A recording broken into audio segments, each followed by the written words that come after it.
As long as it's an open meeting. Right. Well, that's what the rules say. Yeah. I read the rules. Yeah, and we appreciate that because Sure. we're always We're looking for ways to make I this always better. want to do the very best and well. the very right We're thing just we looking can to do. So, simplify things and make it more sure. clear to I everybody. got no problem with it at all. So, All right. Well, let's do Okay. that, Dave, and all right. Sounds good. jump on them 2 projects and Yep. see what we can get done. So then, we did vote on the current project of rejuvenating the runway or whatever you'd want to Yeah, I say. think So we've we're already okay made that there. So, Did you make a motion on yeah, they did. Right? that? I was out, apparently. No, we haven't made a motion yet. Okay.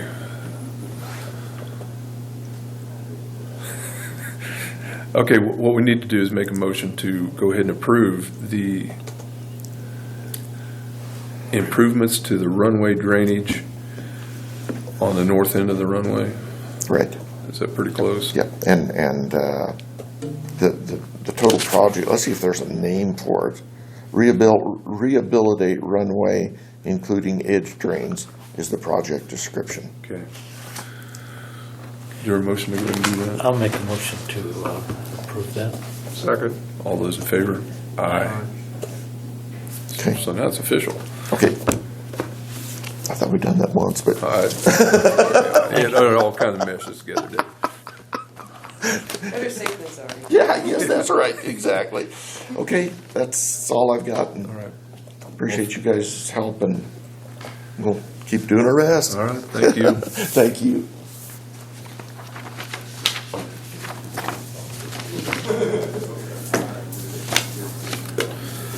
Doesn't have private meetings. Yo, DJ, need a break? I'm good. You all right, Willie? I'm good. All right. Okay.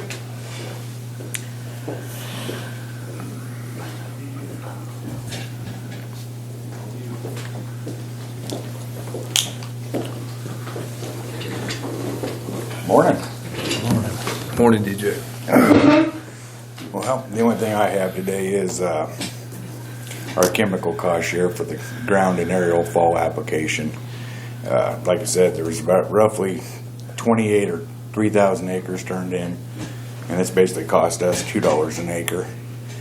So we're right roughly between $4,600 and $5,000 for the cost share, but that'll be split out of 4 vouchers per the applicators and private landowners.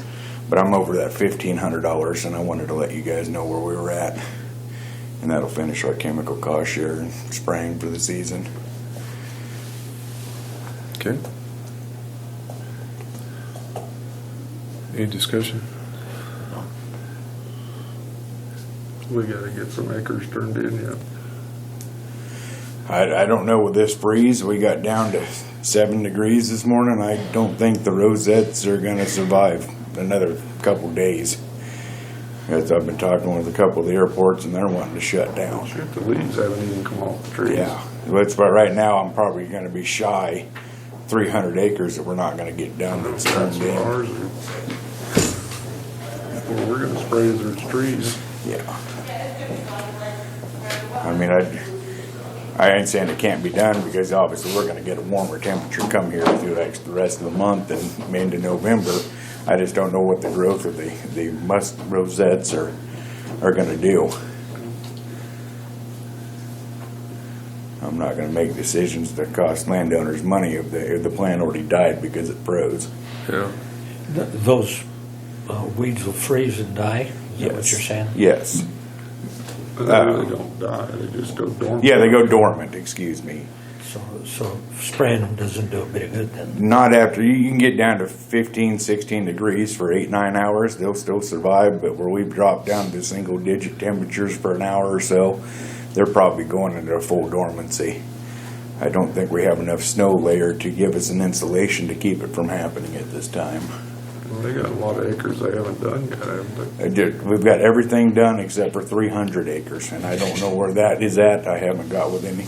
I tried to get with Devin and Richard last week, but I just know there's roughly 300 acres hanging that did not get done to date. which we can try to, we're talking about readdressing it in the spring before the trees bud. Yeah, making it a priority in spring.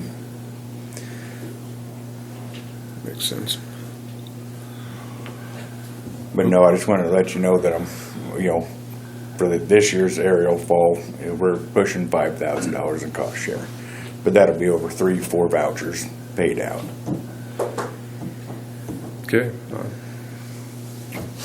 I think we're good. All right, thank you. All right, thanks, DJ. Good morning, folks. Good morning. Come on up. I think we're ready for you. How's everybody this morning? We're cool. You know, it is. I know why old people go south for the winter. Yeah, and I'm fixing to join them ranks. And I guess I shouldn't say old people, more mature people go south. But Because I'm staying here. you guys definitely had more snow than we did. Oh, and it was a pretty dry this morning. Thank you.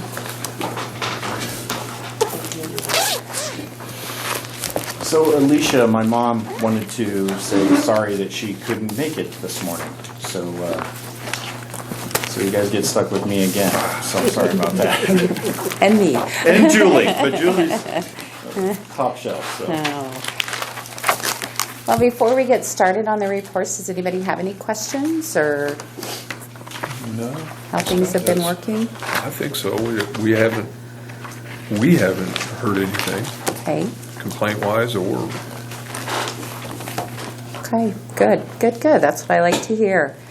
The renewals have come in, and the renewals that I've seen from all carriers, Aetna, Blue Cross, United Healthcare, has been anywhere from 13% to 54%. So yours came in at an 18.08% with United Healthcare on the umbrella policy.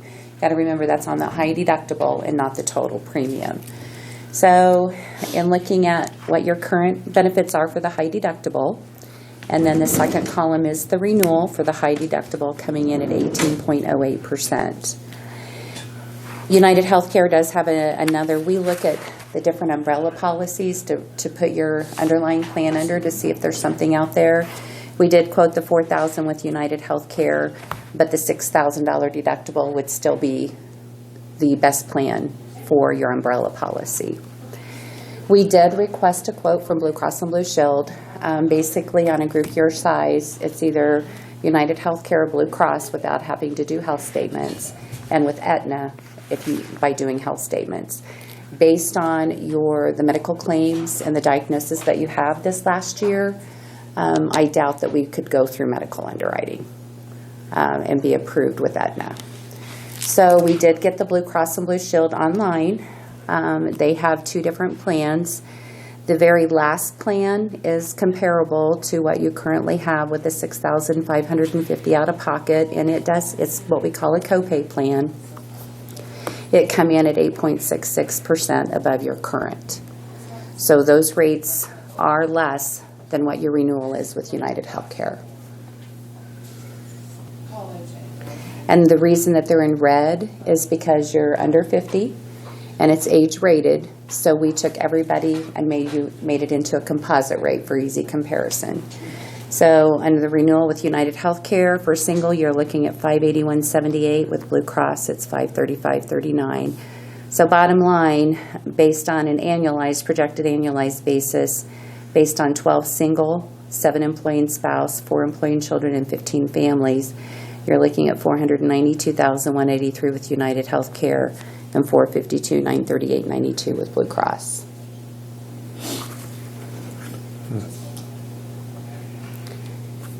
Down at the bottom, down here on these 3 columns, this is what we had projected. Now with you funding reserves and how the reserves have built up, that we have kept these projected rates the same for the last 3 years. So we have not increased those. So you're running about 12.85% above what we projected. And again, they say 1 out of every 5 years usually is a bad year. And you have had a lot of claims this last year. Hoping that it's that one out of the 5, and that we're going to be on the next 5 years will be good years.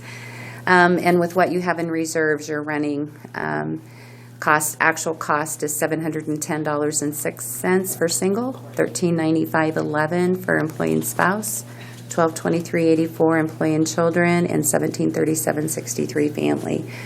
Which in today's market, for the plan that you have, the $1,000 deductible, then the 80/20 to $1,500 for a total of $2,500 out of pocket. The benefits that you have here are good benefits for the employees. You've been able to keep a good benefit plan, excuse me, by using the 2 cards. So you're running way under what it would be if you bought the cookie cutter plan. No, that's a lot of numbers. Questions? Now, how does that deductible work? It comes out of the county pays it or the individual? The $1,000 deductible is the employee. So this is the employee plan. So anytime you go to the doctor, anytime you have a major claim, it's $1,000 deductible. After that $1,000 is met, it covers 80%. You pay 20% to $1,500 out of pocket. So there's $2,500 out of pocket for the employee. There is a $25 primary care office visit copay. There is a $50 specialist copay, and your prescriptions are $10 for generic, $35 for tier 2 or formulary, and $60 for tier 3.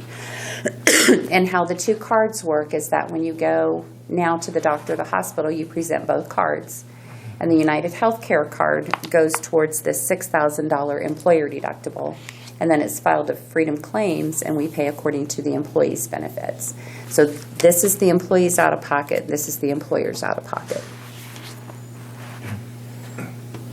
So with $2,500, and you can see this one here, the 4th column over with Blue Cross and Blue Shield, the maximum per individual now on plans is they've increased that to $8,000.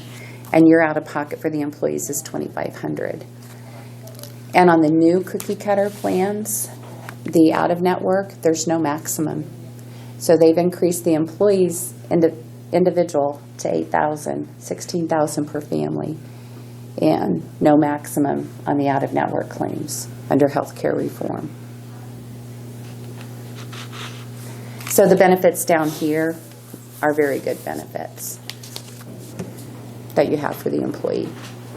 So we need to make a decision on whether we want to stay with United Health or possibly Blue Cross as the main provider.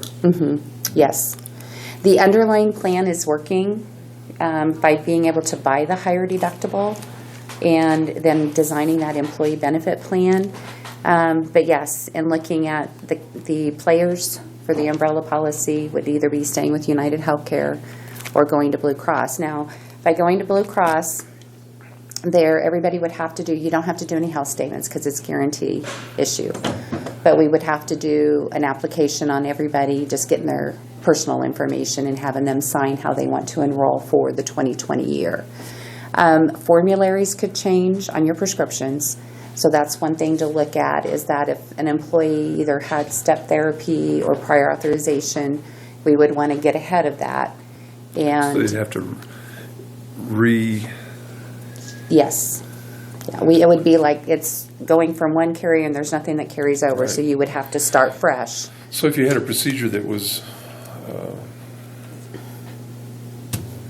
not authorized under one, but it could possibly be authorized under the other, yeah, it'd be confusing as heck.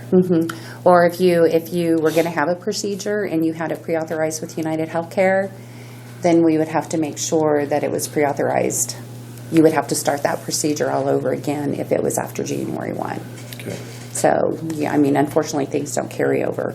So it'd be like starting fresh with something new. Julie, what, if any, changes would be to co-pays and some of those type of things with the switch, as far as if they did go with Blue Cross? The co-pays for the employees would stay the same. Okay. By going with the Blue Cross and Blue Shield plan, they have a copay plan. So for any office visits, not only are you saving in the annual premium, but they have a $40 copay here. The reserves would pick up the balance of the 15. So anytime somebody went to the doctor, they would still pay, the employees would still pay the $25 copay. We would just reimburse the difference. Okay, is there any key differences or that we should be aware of? I mean, apples to apples, do they line up pretty well? Is there any advantages over one over the other? There is on the Blue Cross with the copay plan, because right now, anytime somebody goes to the office and say it's a $100 office visit, the employee's paying $25 and the reserves is picking up $75.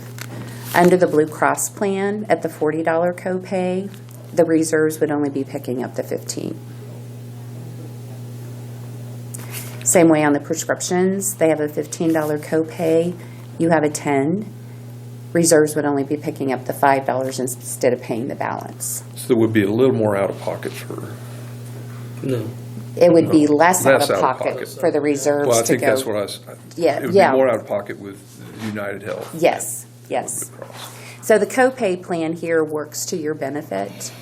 On the umbrella policy, it still has the same maximum out of pocket. Well, it has $6,500 versus the $6,550.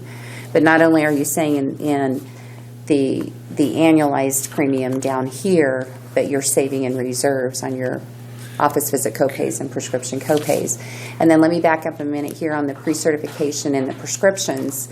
By doing the employee meetings early enough, we can have a list of those prescriptions and we would help you determine who those people are that needed prior authorization or step therapy. We would be here to help make that transition. If you choose to move to Blue Cross, we would be here to help make that transition for the employee smooth as possible. But we could have that list of prescriptions in everybody's individual packet on what they're currently taking and how it would be covered by Blue Cross as to how it's being covered now by United Healthcare. So we could make that transition. Neither one of this will